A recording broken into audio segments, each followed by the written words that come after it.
থেকে এক পলক ব্যক্তি তাদের যে আমরা দেখতে পাচ্ছি সেটি মূলত আপনাদেরকে সরাসরি দেখানোর চেষ্টা করছি।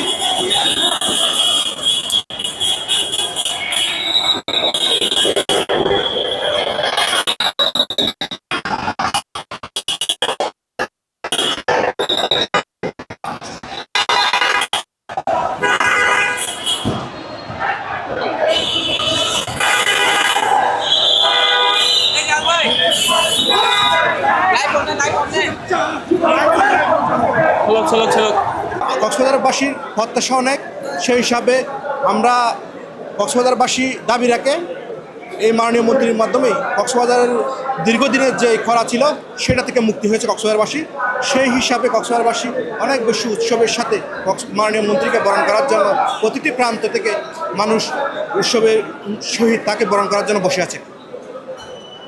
হ্যাঁ, কারণ ভূমিপুত্র কক্সবাজারে আসছেন, স্বরাষ্ট্রমন্ত্রী তো উনি আমাদের জন্য পড়ে, কিন্তু উনি তো আমাদের অভিভাবক।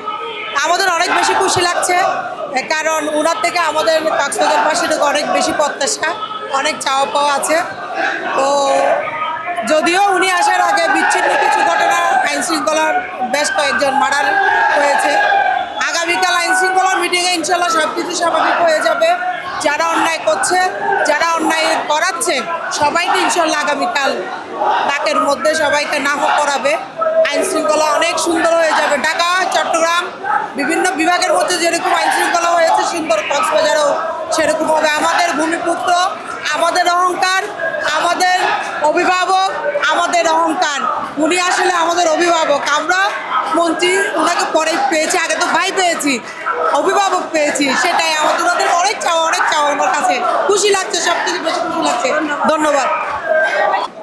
আমরা বিশ্বাস করি সালাউদ্দিন ভাই নিজের ঘর থেকেই আইন শৃঙ্খলা যে অবনতি হয়েছে সেটি উত্তরণের জন্য বিশেষ দিক নির্দেশনা দিবেন, এবং আমরা বিশ্বাস করি সারা বাংলাদেশ ওনার নেতৃত্বে সারা বাংলাদেশ আইন শৃঙ্খলার উন্নতি হবে, এটাই আমাদের বিশ্বাস।